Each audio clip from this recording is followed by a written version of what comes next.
प्रणाम। राम राम। हम सरकार नहीं समाज हैं। हम सरकार नहीं समाज हैं। इसलिए जितने हमारे हिंदू भाई मरते हैं या मर रहे हैं, दर्द होता है, तकलीफ़ होता है, आंसू आते हैं, दिल तड़पता है कि आखिर हिंदू की सरकार में हिंदू ही खतरे में क्यों, और वही क्यों मारे जा रहे हैं। आज पुलवामा हमला के बाद पहलगाम हमला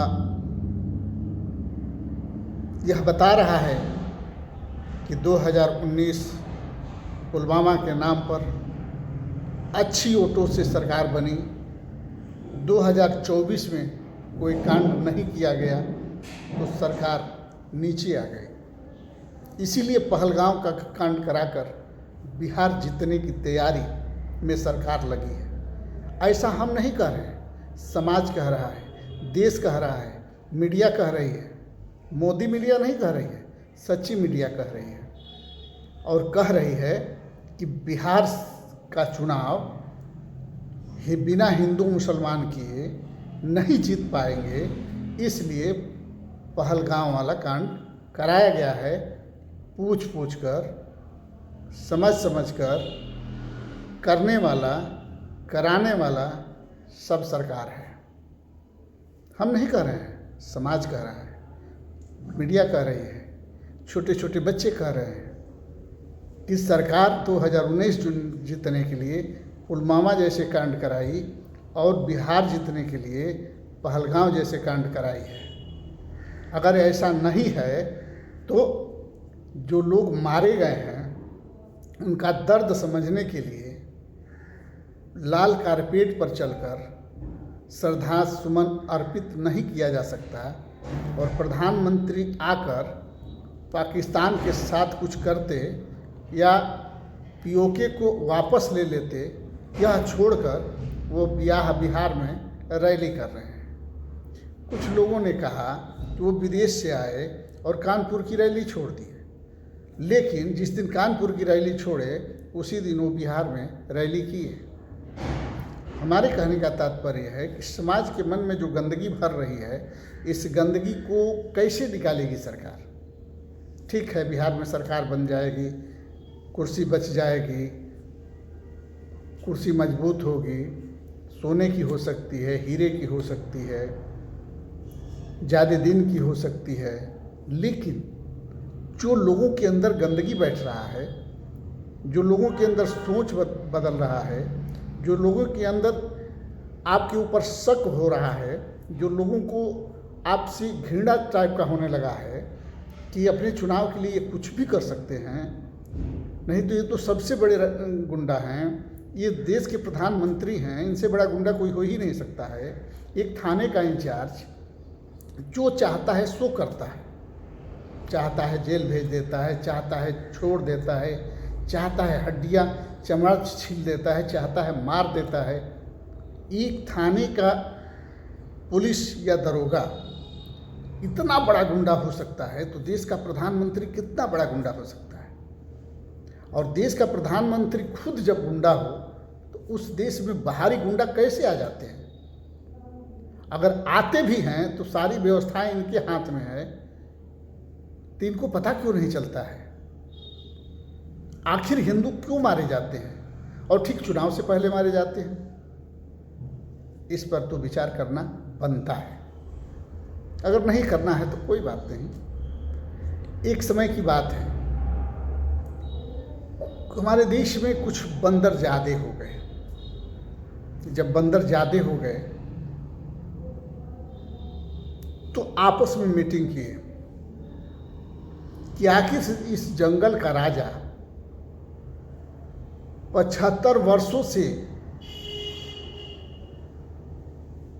कुर्सी संभाल रहा है, और उसी परिवार का आदमी हमेशा राजा बनता है, मतलब वही शेर का परिवार ही राजा बनता है।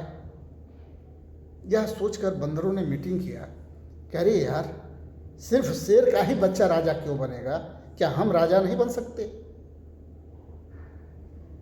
तो लोगों ने मीटिंग किया मीटिंग करने के बाद जनसंख्या के आधार पर बंदर तो राजा बन गया। जब बंदर राजा बना, जब जंगल में आक्रमण हुआ तो सब इधर उधर भागने लगे, अधिकांश जानवर मार दिए गए। जब अन्य जानवरों ने राजा से पूछा, बंदर राजा से पूछा कि आपके राजा बनते ही हम लोगों की सुरक्षा समाप्त हो चुकी है, हम लोग आए दिन मारे जा रहे हैं, हम लोगों के साथ शोषण हो रहा है, लूट हो रहा है, घसूट हो रहा है, भ्रष्टाचार हो रहा है, दुराचार हो रहा है, आप इसके लिए क्या कर रहे हैं? तो बंदर डाल के डाल, डाल से डाल, डाल से डाल, डाल से डाल कूदने लगता है। जब लोग पूछते हैं कि डाल डाल कूदने से क्या होगा, तो बंदर कहता है कि देखो भाई, हम मेहनत तो कर रहे हैं, हम दिन रात इस डाल से उस डाल, उस डाल से उस डाल, उस डाल से उस डाल दौड़ तो रहे हैं, हमने तो कोशिश की, अगर सफलता नहीं मिल रही तो हम क्या करें? ठीक वही हाल इस राजा की है, जो हमारे देश को आज़ाद कराए, जो हमारे देश के लिए सब कुछ किए, जो हम लोगों को कच्छी चड्ढी, शर्ट पैंट, कपड़ा चश्मा, बाल नाखून, लिपस्टिक, दुनिया जहान जितनी व्यवस्थाएं थी सब दिए, और शेर की तरह अपने दुश्मनों से लड़े, खंड खंड किए, तबाह किए, बर्बाद किए।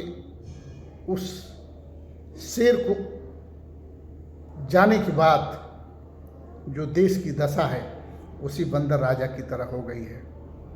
आज ऊपर से लेकर नीचे तक सारे अधिकारी, कर्मचारी, मंत्री, विधायक, सांसद सब हिंदू हैं, लेकिन सबसे ज़्यादा हिंदू मारे जा रहे हैं और इलेक्शन के ठीक पहले मारे जा रहे हैं। आखिर ऐसा क्यों हो रहा है, इस पर तो विचार करना बनता है।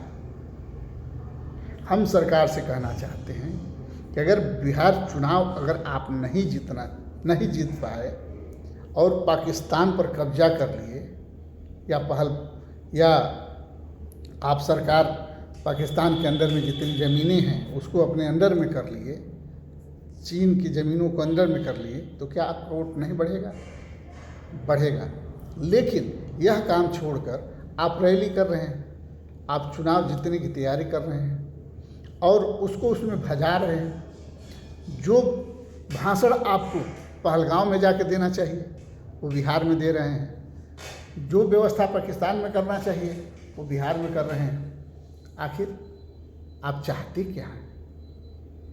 आखिर आप चाहते क्या हैं? हिंदू विहीन भारत बनाना चाहते हैं? पहले तो कांग्रेस मुक्त भारत हुआ, क्या अब हिंदू मुक्त भारत बनाना चाहते हैं? इसी की तैयारी में लगे हुए हैं।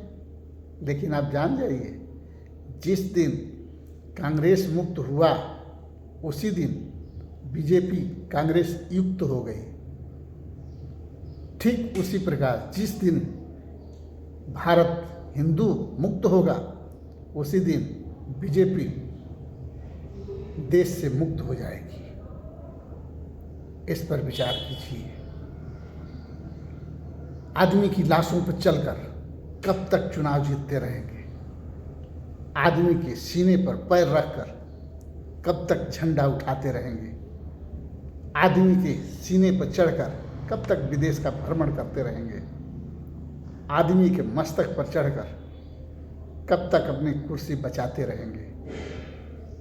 भक्त चाहे कितना भी बड़ा हो, एक दिन घृणित हो ही जाएगा और आपकी बसी बसाई दुनिया आप ही के हाथों समाप्त हो जाएगी। इसलिए जिनके पति मरे हैं, जिनके बेटे मरे हैं, जिनके बाप मरे हैं, उनका दर्द समझिए और खाली पैर उनके घर पहुंचिए, उनका जायजा लीजिए, उन्हें सुख सुविधा मुहैया कराइए उनको व्यवस्था दीजिए, लाल कालीन पर नहीं, जूता पहनकर नहीं, खाली पैर, तब आप महान होंगे, तब आप अमर होंगे, तब आपकी इज्जत होगी। आपने जो भी इज्जत बनाई थी वो धीरे धीरे कम हो रही है। हम नहीं कह रहे हैं, समाज कह रहा है। जो हम समाज में देख रहे हैं वो हम आप तक पहुंचाना चाहते हैं, क्योंकि समाज का दर्द है और समाज का दर्द किसी न किसी के माध्यम से पहुंचाना होगा।